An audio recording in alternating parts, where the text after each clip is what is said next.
Welcome back into the final set where by every measurable metric, my production room has lost it in the back. We are moving into our final set here of the day. Triple Deeps, I think, should be pretty heavily favored coming into this match, but we have learned that means nothing throughout the day. Anyone can win any game at any moment, so I'm just excited for some good Paladins. Still Finch here. I'm joined by Gormizer on the desk to help me close this one out. And do you agree with that assessment? Do you think that you'd favor Triple Deeps here, but also nothing means anything, we're in the upside down? Yeah. I mean, that's typically how I look at life. Nothing means anything, we're in the upside down. But also when it comes to what we've seen today, yeah, you have no idea what's going to come through. Even when we've looked at it, like we've watched a lot of high contest games, but even looking at the scores afterward where it's like, yeah, well, obviously with the length of today, there's no way we could have done all 40 games or whatever they had across all 3 regions. But you see, it's like, man, there's, I'm sorry, 200 plus games. Yes, that's a lot of games. I guess I meant 40 sets, but even then, that's pretty low ball compared to 200 plus games. I can't even remember the point I was on. That number just seems so immeasurably big in terms of Paladins games to me. I don't know where to go with it. I'm small in the grand universe. I understand my tiny, tiny place. Maybe that's the eventual point. We've now done 5 sets. We've hit the point where it's existential crisis. Paladins. This is where all of the champions now have been replaced. All voice lines are now just like, man, I could ult, but what is the point? Right, exactly. Yes, the point means everything to my life, but realistically, if I capture it, it doesn't matter. I have to go to another one and hope for another point. These wins mean nothing. I'm sorry, I've sent you down a path here now, Gormizer. We got to pull up here a little bit as we move into this I've lost my match. pin, and now my life is meaningless. That's right. No way to take notes here at this point if you don't have it at your disposal. So let's talk a little bit about these teams that we're expecting. We're going to be moving on to Stone Keep here. The picks and bans should be coming up here for you in just a second. And so far, we've actually, I think, gotten to see a couple of extra champions I wasn't maybe quite expecting. We saw the Damba earlier, right? We saw the Ashe, saw the Moji, quite obviously. I mean, it looks like we're at a point where quite a few champions are viable. Lex came through. Amani technically existed. That kind of. She was certainly picked, undeniably. In a game for a quantifiable amount of time. Whether or not she did anything is not part of the discussion. But yeah, no, it's been interesting. And that's one of the things I think that's one great about having multiple regions, but two great about the fact that we have so many champions that I think are viable right now. It's just the plethora that people can pull out. Yeah, more or less, you'll probably see what, with 40 champions, 20 of them are going to be on a general rotation that people are going to play the most. But then in those other 20 champions that are available, there's going to be that pocket pick where it's like, you know what, like this, maybe this Lex doesn't seem great all the time. But right now, this is a perfect draft for us. Let's go ahead and grab him. Things like that, I think, will crop up a lot over the next few months. I think so, too. And it's a healthy state, too, because as you said, there was a great opportunity for that Lex. And I think he did have a pretty darn good game. There are spots where just about everyone, I think, can have some usefulness. As Bomb King first picked here by Triple Deeps. That does mean, though, they have to give up the Furia and the Androxus, both of which are going to head over to the opposite side. But they'll pair that alongside the Barik and the Grover, and I assume we'll be seeing to their namesake 2 more DPS selected since they are. Friends aren't safe. It's that or get yelled at.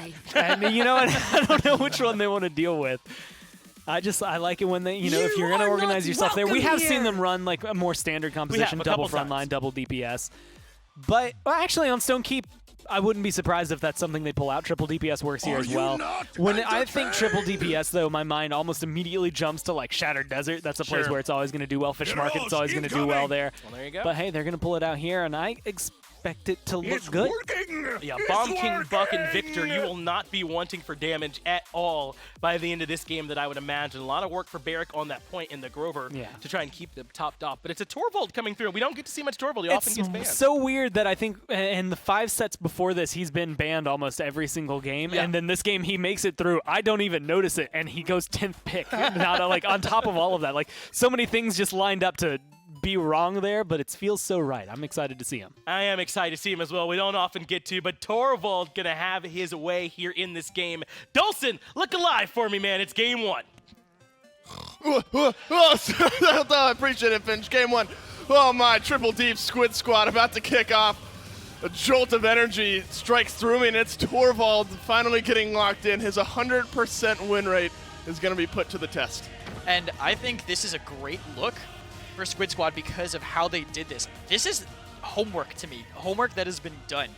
They let the Torv go super late because they're like, well, they're going to play 3 DPS. Sure. Solo tank Torv is awful. It's the worst. So we're going to get it. They're going to have to ban Eevee because of the console players. We'll see if a blemish goes on his permanent record after the homework is being done. You would hope not. Your Squid Squad, iDodge is able to trade out one before falling to the hands of Poison, and Ghogert as well is adding a kill. Coolmat is gonna kind of free fire back here on this Viktor, and suddenly, like dominoes, Squid Squad are falling. Poison has had his impact on this game early, and he's had it often. Triple Deeps, they gain control of this mid. And they're gonna hold control here, I think, for quite a while. A lot of pressure on Squid Squad with bullets and being pocketed by the Torvald. It's kind of the whole crux of the composition, but they need to keep the rest of the backline protected too, because Ghogert, Cool on this Viktor, are just gonna be pressuring them the whole time.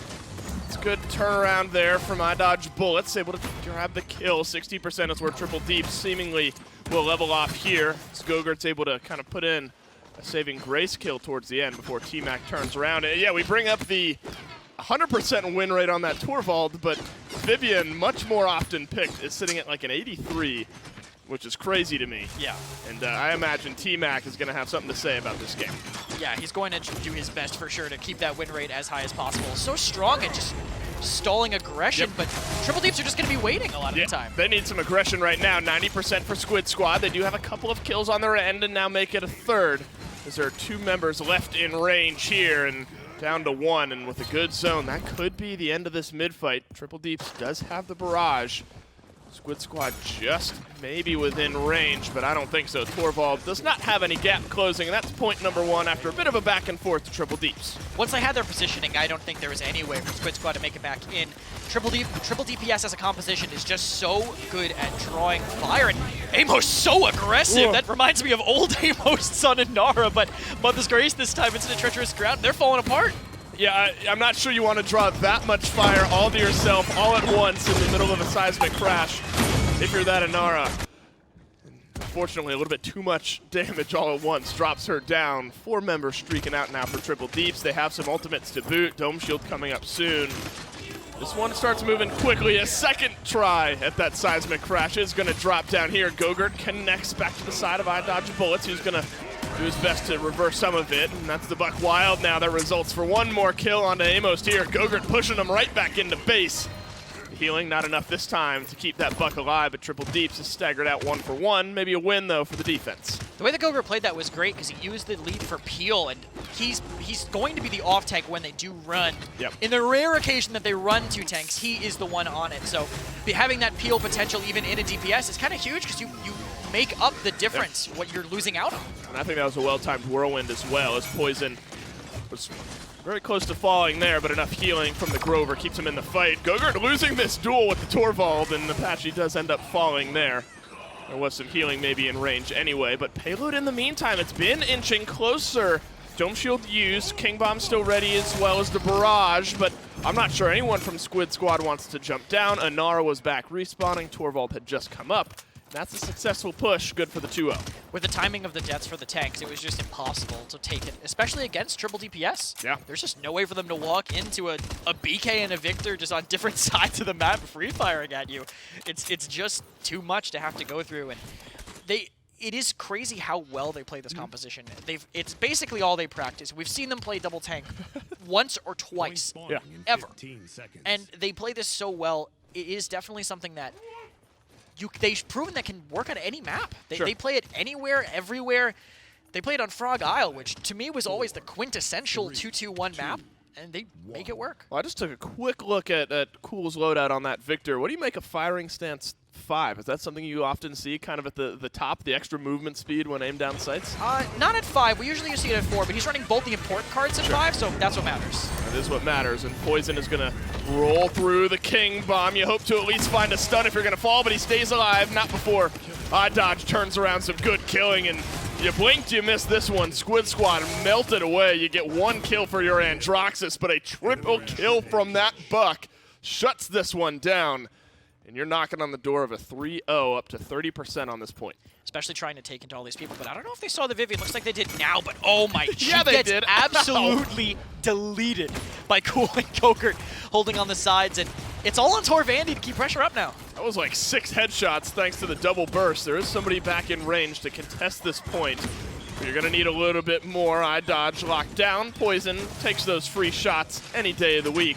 And it was Inara who made her way back around through, but you got maybe so many eyes on you, not able to finish off the kill onto the Vivian. Finally, amostrs goes down. rKuhl does have the barrage if need be. The final bullet, I think, of that burst connects. And Triple Deeps makes it a triple here. They go up 3-0 with a chance to win. Wadu taunting on point 2 because he knows there's no way for him to be contested. And props to Wadu coming up from not a lot of people knowing who he was to playing at the highest level on one of the hardest roles. Solo tank is not easy. There's a reason why Thiel got as much of a reputation as he did playing with those players and usually being the only tank. Yeah, I think, you know, the games that we did get to see Triple Deeps play, and it was way back when because they qualified so quickly, we always brought up, like, man, hats off to Wadu. It can't be all that fun being solo tank in a triple DPS-centric team, and he's done a good job of it so far. And I don't know if they're going to be stopped here, at least delayed for a moment as Squid Squad are able to trade back some important kills. This Vivian has been quiet, though. Yeah, I think so. It's just been too hard pressured because usually you want to play your Vivian on the off angle to spam, but when you're playing against Inara and Torvald, you don't really have an off tank. Your Inara has to contest the cart, the Torvald has to go with the pocket. Everything else is just open. That's an aggressive dome shield as well for Wadu on the stairs side. Poison's going to look for a bit of a poppy bomb up. He's going to find Apxche around the corner, but King Bomb not needed that time. Instead, he's stuck on the plant and is not able to make his way around. And Flame used here from Squid Squad to try to keep them in this game. Payload inching itself in, dashes from Andro, is going to drop iDodge down to the low ground. But you have so much damage pouring in. I'm not sure they have the sustain. I'm not sure this one's going to keep going. Barrage not able to connect for any kills, but Wadu with a nice double kill. Barik on a 20 streak to end this game. This one goes in. Triple Deeps will not be denied. They had a perfect composition, I think, for that map. That Buck did a great job healing for his team, running Bounce House and Kill Reset. Yeah. People always consider that really snowball-y, but they made it work. They were all over him. I gotta say, we shouted out Wadu, and I only really noticed it there towards the end. 20-21 streak on that Barik. It's one thing succeeding as a solo tank in triple DPS, but not dying that much, that's serious props to him. Yeah, just knowing the game so well, knowing that composition so well, I think is key to that. Well, Triple Deeps, you call them the favorites coming into this one. They take Stone Keep in 4-0 fashion, so we'll go back to Finch and Gore to break it down. Yeah, we called them the favorites. They played exactly like the favorites. That Ghogert guy, good at Paladins. I don't know, man. That Buck was an absolute madman in that last game, so they will move up. Triple Deeps, I mean, 1-0 here in this set by claiming Stone Keep. Still Finch, still Goremizer here with me. And Gore, I mean, that one was, they ran right on over them in that one. Yeah, that was a 4-0 in the very classic sense of we had a guy who didn't die. It was our support. That's always the number one sign that your team is going to lose is when your support, or the other team's support, I should say, is just a monstrosity in terms of not getting taken down. Did a pretty good chunk of damage for himself as well. Yeah. But Coolmat did well. Wadu only died once.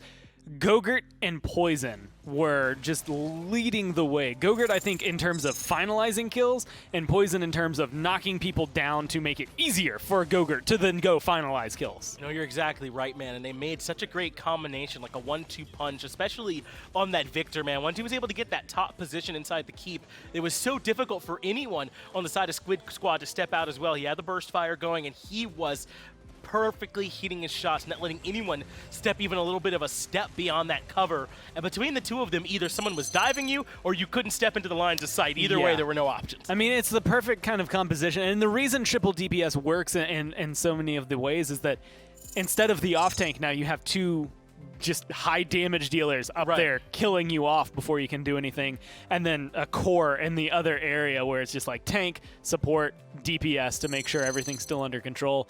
And most of the time, it depends on the team you're up against, the draft you're up against, but for them, it worked on Stone Keep swimmingly. It's so funny. Whenever we talk about that off-tank doing their job well, they're just zoning really well, right? Yeah. Well, killing is pretty good zoning, too, Pretty as we solid make our zones. way into game number 2. We're going to be in Ice Mines for map number 2, and Squid Squad will be in that first pick position. And we always end up saying it. I feel like it's got meme status now, but when things are getting out of control, when you want to slow it down, Ice Mines is absolutely the map to do that.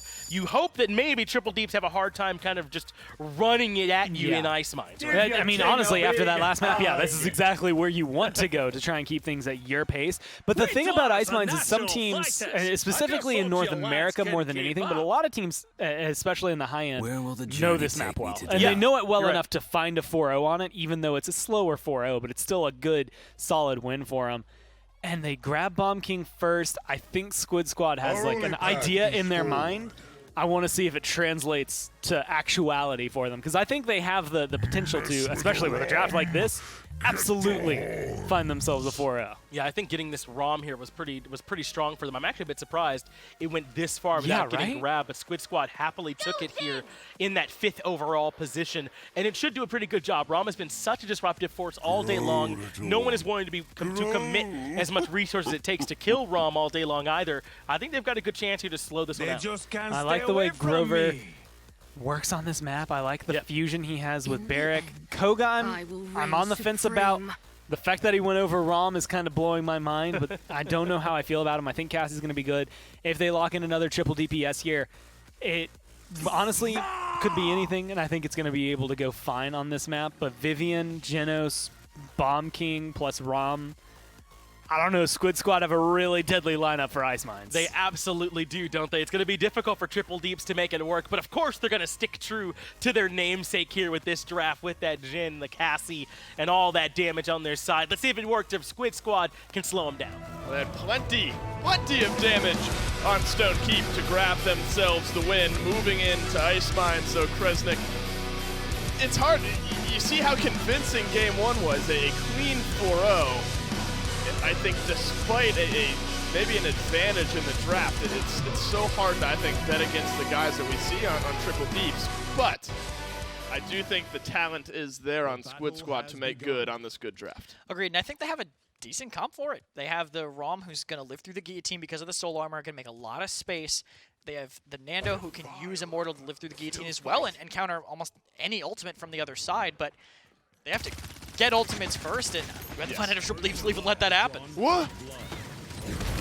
I didn't even see the health bar on that on the Bomb King. iDodgeBulletz steps around the corner, and people still hopping off their horses for the first time. And iDodgeBulletz is about to hop right back on his as he respawns back in base. First 2 kills in this one. Goes the way of Triple Deeps with BallerSteve, the man himself, picking up the more recent one. And now the zone is on. That Ice Mine zone patented. It's out. And they're holding them in the main choke point. They're not watching the stairs, I think, as close as they could be. All right, they have poison there, keeping them locked out. Raum also already taking a lot of damage and using Soul Harvest, so his run might be the only cooldown they have left to touch the point. Ghogert found the first kill in this game and is going to look to maybe help his team find the first point.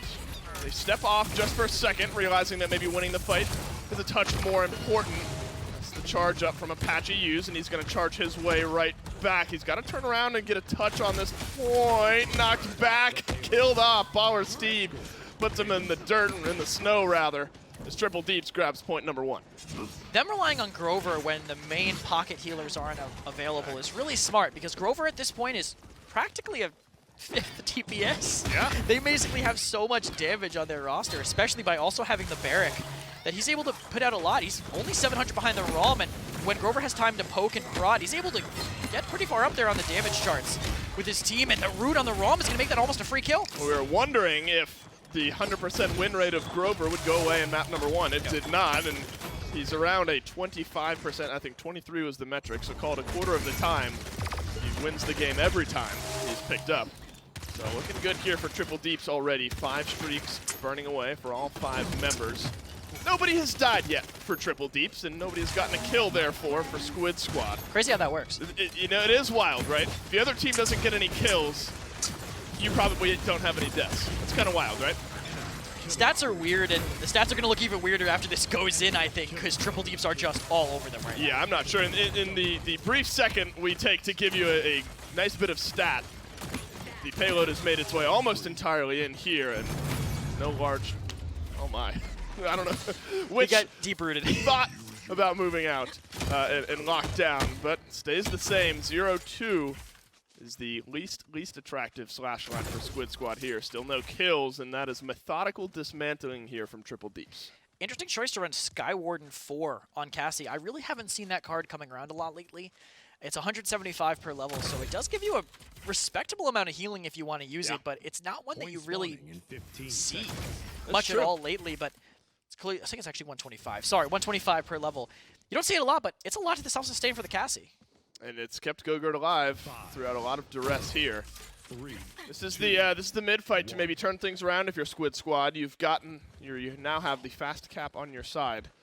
But there's just been so much presence from Triple Deeps in all of these mid fights. The Stone Keep game flies right on by. You immediately lose iDodge on that Bomb King to start off the last round. Dome Shield dropped though here for Triple Deeps, and actually he's able to shrug off a lot of that through time and space. Immortal timed perfectly to that Spite trying to move itself in, but used reactionary. You're not going to have that to save your team throughout anything else. So Spite down, Immortal down, Triple Deep still looking pretty good.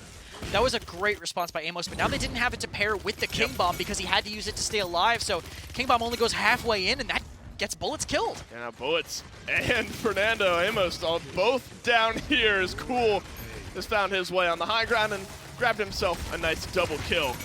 Not back on the point just yet. Finally, Apxche falls, and that's going to start the climb here for Triple Deeps. And this is a suffocating zone they're going to put forth here. Squid Squad still killless for 2.5 points here. I'm not sure that changes as Triple Deeps have a great zone. Depends on how far they chase Poison, but not far enough. And this zone is unbeatable as long as they find Raum, and he might be actually snuck by on the side, but it almost looks like he's disengaging, not even trying to go for it. Yeah, stuck in the right house and potentially just going to get rooted and caught out here. That's got to be brutal, though, Krez. I mean, you fight your way kind of through a tough 4-0 on Stone Keep, and now, to make matters worse, you don't have a single kill through 3 points on Ice Mines. Unstoppable now for rKuhl as he grabs the kill, and now a double on this Koga. I'm not sure they're going to be stopped this game. I think this is part of them letting through that Koga. There's a reason they banned it game 1. It's so good in the hands of Triple Deep. They know exactly how to play around it, and it's basically, again, like another tank on the side. Not in the sense of tanking for his teammates, but in the sense of self-sustain and being almost unkillable. Well, the question of the game now is, we're in kind of the later stages, are Squid Squad going to be able to add a kill to the kill column? So they've not been able to do so yet through 6 minutes of this game. TMAC is not going to be able to do so as Poison finds the important final shots as Apxche moves his way back. Spite connects on Amos. 2 down now for Squid Squad. Hart moving itself in. BallerSteve very low, but Whirlwind is going to keep them topped off. I'm not sure they're going to be able to find anything. There was a single kill at the end. Triple Deeps, they roll this one through in 4-0. But iDodgeBulletz, to the applause of the consortium of knowledge, is able to grab a kill at the end. Honestly, you got to be tilted if you're Triple Deeps at this point. Yeah, right?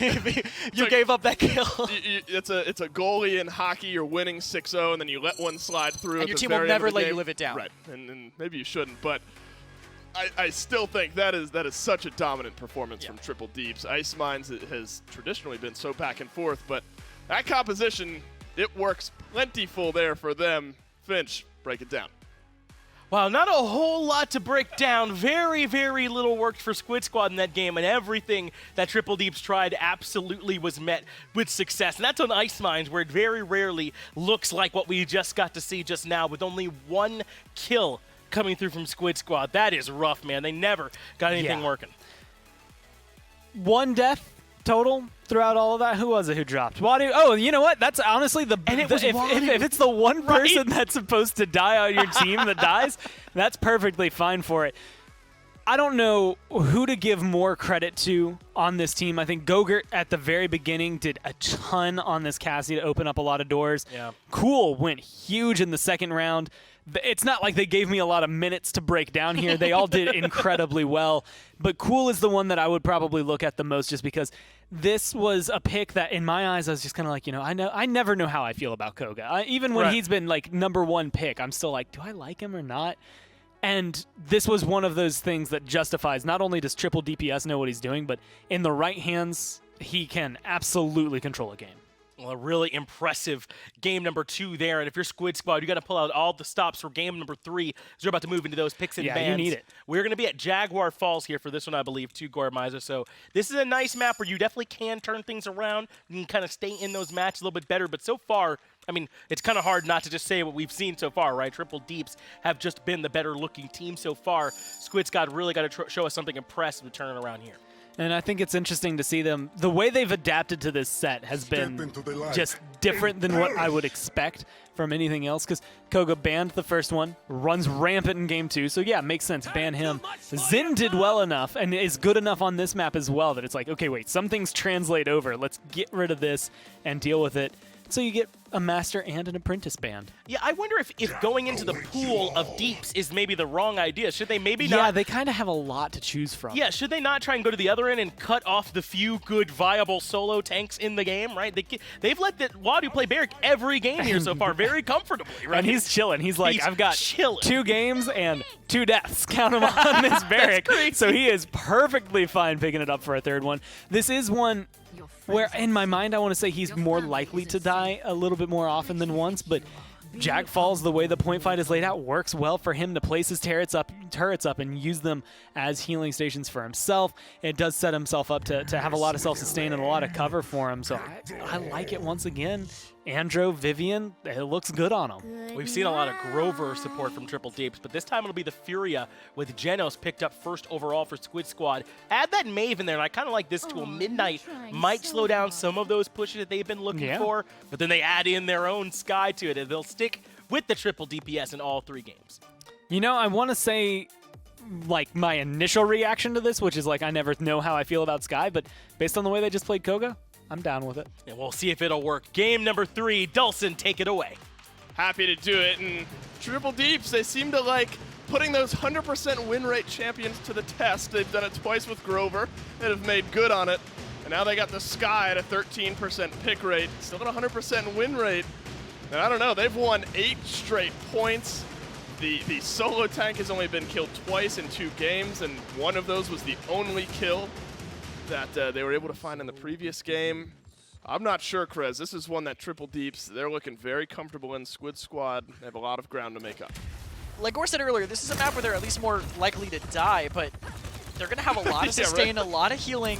It's going to be tough for them to do anything, but it looks like Wadu actually getting off the objective to try to pressure completely on an island alone, and he's below half. A dodge on the Maeve this time around. Apxche does find first blood, and it's for Squid Squad. This time around, Triple Deeps now down 1 in their only tank. 2 members down. Squid Squad in a great spot to maybe start to establish some control in a good zone here as Triple Deeps back on the respawn are going to try to move themselves back in, but with rKuhl falling as well, things have gone from bad to worse. Playing that Triple Deeps is really hard when you get people isolated and zoned out. That's what makes the composition fail, when the 2 tanks are just picking off the DPS one by one using the health pool to win. And that's what they're letting happen right now by playing so separate. Wadu is mounted up at the I'm not sure he knew that he touched it. He's still mounted up back around. witçh is so confused. He doesn't know where the overtime touch. Wadu! He doesn't know where he is. Finally, they turn around and see him. I lost it. The panicked spins of that Jenos looking for whoever was touching the point was one of the funniest things I've ever seen. witçh finally gets the kill for a little bit of payback. Not only did they get the point, it's the first one of this set, probably the best we've seen Squid Squad look. Yeah, for sure, because they just picked out the weaknesses of the team, and I think getting rid of that Koga's in, people who can run away, is a huge part of it. The grab actually got Amos caught completely in. They don't even get the kill for it. Yeah, that's tough, and Skye's had a quiet start, but a good use of the ultimate. A nice double kill there from Wadu is going to start off this defense just fine for them, as iDodge still kind of lurking around the backside. Did a little bit of a flip-flop there, as now the Barik on the killing spree. And they're going to get staggered out pretty heavily here, Chris.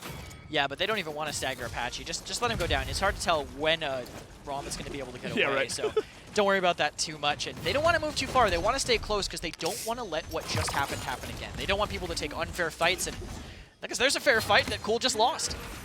TMAC gets himself back in. They've been able to stall out this Vivian so well, and we've seen numerous times today what a free-firing, especially on Jack Falls, Vivian can do. And they've kind of stalled her out here, so well played to Squid Squad, and Flame is going to set up some ultimates perfectly here, but it's hard to hit that Maeve with that mobility. Double kill now for the Skye. Apxche's just going to run his way through, and I guess that's the risky run, trying to stagger out Raum just didn't have enough damage to take him down initially. But still, Triple Deep stands firm on this defense. He tried to use it to peel for himself, but there was just too much damage there. But forced out the time and space at least, and Wadu actually finds Amos on cart. This is probably the most unsettled I think Triple Deeps have looked throughout this set, and I don't think that's any sort of overstatement. They've won 4-0 both previous games. Squid Squad seemingly just feeling a bit more comfortable maybe here on Jaguar Falls in the composition they've drafted. Definitely a lot easier to deal with Triple Deeps on this map, though. Not the team, but the composition. Oh, Maybe that's both. Maybe both. Maybe they're one and the same, right? It's entirely possible, but you can see that they're kind of still stuck in the same way that they want, that they have to draft because of the players they have. Jaguar Falls, Eevee's playable, not great. They still have to ban it because they can't deal with it. Only really Poison can, honestly. That's the kind of difference maker here is Triple Deeps have been able to dig in those heals, and they are on defense. As Squid Squad, I'm not sure they're going to be able to even make it back to the payload here. They have plenty of mobility. Actually, Apxche is in the back line. Very close to that. Has he gotten in range? Yes, he has. So contest is on, and he's bought his team just a little bit of time, but nobody is really back behind this Raum to keep him alive. Harvests some souls there, gets the kill onto BallerSteve, and not before Poison turns it around. Now with a few kills in the kill column, things looking a little bit more dire here for Squid Squad. But TMAC, that's a nice double kill on the Cassie to keep things rolling. Watching Poison play right there was actually crazy. I've never seen that Defiance gives you ammo card do quite that much. He literally didn't stop shooting because of that. Whoa. Good to see that used, but they get off the objective. They not move back. communicated properly. No, you need to always have a second person set up to get on. Okay, here we go. So he moves from the back. Oh, he just does it. He's just out of his field of view. This is where I lose it. He's starting to twitch around, wondering. He starts shooting aimlessly, and then it's the second touch. Oh, he gets it right. He didn't see him again. Oh, that is great. Well played out there by Wadu. He's able to get the reset on the point. They end up losing it regardless. But I still think the story, again, is a much better look from Squid Squad here in this game. I mean, Wadu has tripled his deaths collectively through the set in this one game, so I would say definitely a better look for Squid, but they need to find kills, I think, with the execute here. Overpower has to connect, and then they can take this 5v4 one person at a time, and I think that's how they have to win this mid. Well, and they did end up grabbing, I believe it was Wadu with that overpower, and he does go down for it. Still has Dome Shield maybe for the retake. Time Bomb is just going to delay them from getting back to the point. They were able to get 21% though in the meantime, and just now Squid Squad makes their way back. Lockdown is one through time and space, does not connect on anyone. Down goes Amos before TMAC makes it a 1-for-1 trade here. BallerSteve has positioned himself well throughout this fight in this small right-hand room. It's the target of aggression from both sides, and Poison says, yes, please. That's a double kill from this Androxus. Triple Deeps, they stagger out a little bit early, but they roar right back in and retake control. Oh, TMAC, he rolled into Poison. Poison held the accursed arm the whole time, and TMAC decided to be the hero and roll in front of every member of Triple Deeps that was still alive, giving up that cap time, and Amos tries to be a hero on his own and also goes down on the side. Yeah, I'm not sure they're going to be able to move back in. 99% will become 100. Triple Deeps, after not really getting all that much in that first mid fight, have seemingly figured it out here, elected to kind of fight along that right-hand side and made it work out. It is so funny watching Apxche try to pick fights here, as in like select which ones he wants to actually go into, because he knows he can't stand still and actually win the duel 1v1 or 1v2 versus any of them, so he has to leave. So it just a fight's happening, they start losing it. Apxche runs in, goes nope, and leaves immediately before any fight could actually break out. I'm gonna sprint in and then immediately turn around because I don't want to fight any of you. There Payload has almost made his way in. Cool falls, but so does iDodge. So it's 1-for-1. Dome Shield drop down. They get Amos through it. He tried to drop down and maybe turn around the kill onto Barik, but Poison dashes on through, is able to grab a little bit of punch damage here. Squid Squad starting to kind of get dismantled here. Apxche, he's the victim of the most recent double kill from Poison. Doesn't have much more to get out of it. The reversal turns around some good damage. You're relying now on Amos to contest, but he elects for the commander's grab onto one instead. Now you're looking at a 3-1. What a turnaround from Triple Deeps. You lose your first point early on, and now you've won 3 straight. I think Amos might have actually made the right play there. I think he was still contesting, and I'm assuming since he's running Vortex Grip, he's probably running Commander's Grab DR. Damage reduction there, so just trying to live longer, but 40% damage reduction in front of all those players is going to make a huge difference, especially since it's only for 2 seconds. So he wasn't able to accomplish much more after that. Damage charts. Triple Deeps, all their DPS have kind of gotten up here, and even the tanks, even Wadu and the Furia Triple Deeps are actually out-damaging the Maeve and the Khan on the other side. Yeah, that's tough to swallow. I mean, it's one thing, if your Jenos is towards the bottom, and you can maybe even argue the Khan or the Raum. You don't want to argue that, but then when it's effectively everyone kind of above some of those people that you need to be making the difference in some of these fights, that's a tough pill to swallow. And Squid Squad maybe having to swallow the last one here as Triple Deeps could be able to close out this set, or would be able to close out this set rather, with one more point. And Flame used early by BallerSteve, and they are able to at least pull the health advantage back to their side. And the Raum ultimate used by Apxche here, and he's going to knock aside just a few, but he's kind of gotten himself back out on an island, and he does regress. iDodge and Apxche kind of holding down this right-hand flank, with the other three rotating all the way back through from Squid Squad. They're looking for a pinch. They got zoned out so hard by rKuhl on the Vivian, though. They really just couldn't get through, and now that they're finally in, they're not going to get anything, basically. Well, they do end up turning around one kill, and it's been TMAC who's held down those damage charts, and witçh even is able to pull one back onto Poison. Apxche finally falls after being a thorn in the side of Triple Deeps over on the waterfall side of the map, and amostrs goes down. So now at 54%, Triple Deeps, they're closing in on a win in this game, and maybe a win in this set if they can just find a few more kills. The timing of the death, though, by amostrs is disastrous. I think it has to be Apxche touching now, and it's a 3v5. Yeah, I don't know, Krez. 2 are down, soon to be 3. Ghogert, he might have just iced this cake with a triple kill. Overtime is going to take a minute to go down, but Apxche, he's got nowhere to go. Time bomb drops. Triple Deeps, they grab themselves the win, and that's one of the more convincing wins we've seen today. Yeah, I think so, and that just goes to show how well Triple Deeps has gelled so quick. This is a team that just formed. I mean, who has coordination on that team from playing together before? Steve and Poison? Yeah, that's about it. That's basically it. It just shows how well they play together, because they play together all the time, and how they've just taken this composition to a whole new level. Well, we'll get to see the final groups here for NA in just a minute. At some point, you got to start, if they make it through, and we'll see if they did in just a moment, you got to start prepping against triple DPS compositions, because they're good at it. So we'll go back to Finch to take us home.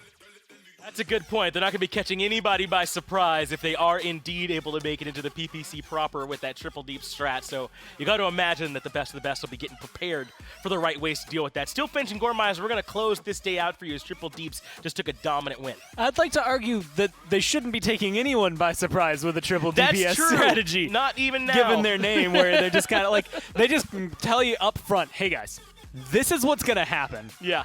You can deal with it. But it's kind of like, what is it? Those shows where it's like, we can split, or like we can either split the money, or if one of us chooses steal. It's like friend or foe. Yeah, right? And it's just like they just right out of the beginning just go, okay, look, I'm playing triple DPS. I'm going foe. You can either play with me, play against me. Either way, you already know what's coming, and, well, hey, it works at least 100% of the time today. That's right. Yeah, who was it earlier whose stats were that they win it 100% of the time, 25% of the time, something like that? Dave nailed it when he said it, however it went. What you're seeing here from Poison happening right now basically happened all day long. Ghogert as well sealed it off with a triple kill, I believe, and then a celebratory time bomb as well, as he had a monster performance here too. And this is how some of the sets went today. There were a couple of sets, I think they're a little bit one-sided, but I'd say for the most part, Gore, we had some really, really close sets today, especially in Brazil. I was going to say, the 2 hours or so, it might have been longer, honestly. In Brazil, definitely attest to that. North America and Europe both had one set where it was one team that very firmly, and oddly enough, it was Group B both times, where one team was just kind of like, no, we win this one. But everything else, I mean, we had 3-1s, we had a 3-2 in there. They just pushed it to the limit. A lot of the games, even when you look at the score lines, maybe like 3-1 doesn't scream enough. They would be 7 points for all 4 maps, so they kept it incredibly close. Well, let's take a look. These are the Group A results here in North America. It looked like Invocal and the Idiots did quite well for themselves. I don't think I see them dropping a game anywhere in there where they played, to the surprise of just about no one. HP OfficeJet did well too. Now we're taking a look at those round-robin groups for Group B, and looks like Triple Deep also had a pretty good day. We already saw them win at least one. That was the last one there against Squid Squad. It looks like they 3-0'd the other ones that they were in too. A lot of 3-0s happening in Group B. Yeah, just all clean wins. 3-0s for literally everyone. That's actually incredible from North America. Yeah. And that makes me more excited for when we see them go up against each other, because there's no way in a round robin that everyone's going to end up lossless. Someone's going to have to pick up that mantle. You're exactly right. Someone is going to have to come in and actually show what they can do when these teams do start to meet there in North America. So that's it. You have your teams that are going to be in the PPC for all 3 regions. Yes. It has been a grind to get here, but congratulations to every one of those teams that has made it. I do want to make sure I give a special thank you to the production staff as well. Been a real long day for those guys, and they nailed it the entirety of the day. We appreciate every one of you all for watching. We're not going to be broadcasting next week. It'll be a week off, but then the week back after that, the PPC going to be kicking off proper, Gore, so I'm sure you are ready for that one. Excited. For everyone that stuck with us throughout this long broadcast day, we'll appreciate you, and we'll see you next time. All the people from the front to the back.